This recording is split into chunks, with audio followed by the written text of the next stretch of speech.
नमस्कार, स्वागत आहे तुमचं माझ्या यूट्यूब चॅनलमध्ये ज्याचं नाव आहे स्वामी भक्ती मराठी।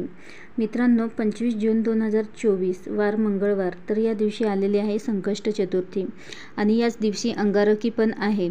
तर ज्यावेळी संकष्ट चतुर्थी ही मंगळवारी येते तेव्हा त्याला अंगारकी चतुर्थी असे म्हणतात। तर 2024ची ही पहिलीच अंगारकी चतुर्थी आहे। तर वर्षातून 2 अंगारकी चतुर्थी येतात आणि प्रत्येक महिन्याला 2 चतुर्थी येतात।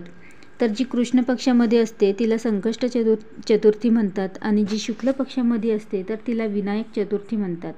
तर आपण आजच्या व्हिडिओमध्ये बघणार आहोत की संकष्ट चतुर्थीच्या दिवशी पूजा, अभिषेक आणि नैवेद्य काय अर्पण करायचा गणपती बाप्पांना, तर हे आपण याची संपूर्ण माहिती या व्हिडिओमध्ये बघणार आहोत। तर व्हिडिओ स्किप न करता संपूर्ण बघा आणि जे कोणी नवीन असेल या चॅनलवरती तर सबस्क्राईब करा।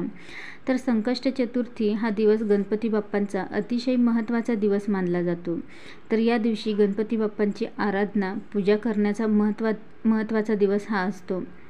या दिवशी गणपती बाप्पांचे तत्व हे जास्त प्रमाणात जागरूक असतात, त्यामुळे या दिवशी गणपती बाप्पांची पूजा, सेवा केल्याने आपल्याला नक्कीच त्याचे फळ मिळतात।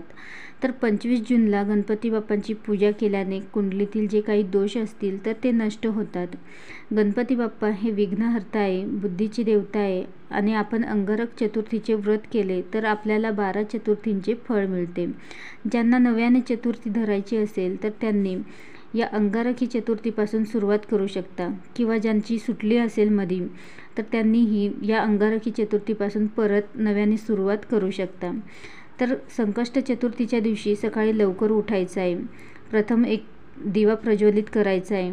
स्नान झाल्यानंतर जेव्हा आपण पूजेसाठी जाऊ तर प्रथम दिवा प्रज्वलित करून घ्या आणि त्यानंतर प्रथम आपल्याला गणपती बाप्पांच्या मूर्तीवर अभिषेक करायचा आहे।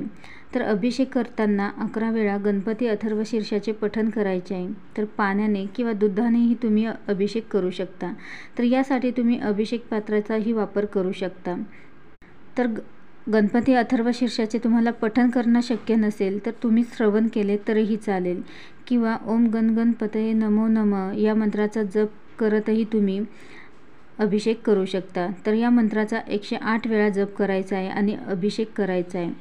त्यानंतर मूर्ती कोरडी करून घ्या आणि त्यांच्या जागेवर ठेवायची आहे। तर खाली थोडेसे तांदूळ ठेवायचे आहे, त्यावरती हळद कुंकू वाहा आणि त्यानंतर त्यावरती गणपती बाप्पांची मूर्तीही ठेवायची आहे। तर हे करत असतानाही आपल्याला ओम गण गणपतये नमो नमः या मंत्राचा जप करतच आपल्याला संपूर्ण पूजा करायची आहे। त्यानंतर गणपती बाप्पांना हळद कुंकू अर्पण करायचं आहे, वस्त्रही अर्पण करायचे आहे आणि त्यांच्या आवडीचे जास्वंदीचे फूल, लाल जास्वंदीचे फूल हे त्यांना अर्पण करायचे आहे किंवा जास्वंदीचे फूल नाही मिळाले तर कोणतेही लाल फूल तुम्ही अर्पण करू शकता। गणपती बाप्पांना लाल जास्वंदीचे फूल हे खूप प्रिय आहे, त्यामुळे जर ते मिळाले तर अवश्य त्यांना ते अर्पण करा। त्यानंतर दुर्वांची जुडीही आपल्याला अर्पण करायची आहे। त्यासोबतच गूळ खोबऱ्याचा नैवेद्य दाखवायचा आहे आणि त्यानंतर एखादं फळही तुम्ही त्यांना अर्पण करू शकता। त्यानंतर एक तुपाचा दिवा लावायचा आहे आणि त्याने आपल्याला गणपती बाप्पांची आरती करायची आहे। त्यानंतर सेवा काय करायच्या, तर बघा गणपती स्तोत्राचे तुम्ही पठण करू शकता। त्यासोबतच तुम्हाला गणपती बाप्पांच्या ज्या सेवा करायला या दिवशी जमतील तर त्या सेवा तुम्ही करू शकता। त्यासोबतच दिवसभरामध्ये तुम्हाला ओम गण गणपतये नमो नमः या मंत्राचा जपही करायचा आहे। तुम्हाला जेवढा जमेल तेवढा तुम्ही या मंत्राचा जप करू शकता। अगदी श्रद्धेने जर या सेवा केल्या तर नक्कीच गणपती बाप्पा तुमच्यावर प्रसन्न होतील आणि त्यांचा आशीर्वाद कायम तुमच्यावर राहील आणि तुमची प्रत्येक संकटातून ते सुटका करतील। तुमच्यावर जे काही येणारे विघ्न असतील तर ते दूर करतील। व्हिडिओ आवडला असेल तर लाईक करा, कमेंट करा, शेअर करा आणि सबस्क्राईब करा। श्री स्वामी समर्थ।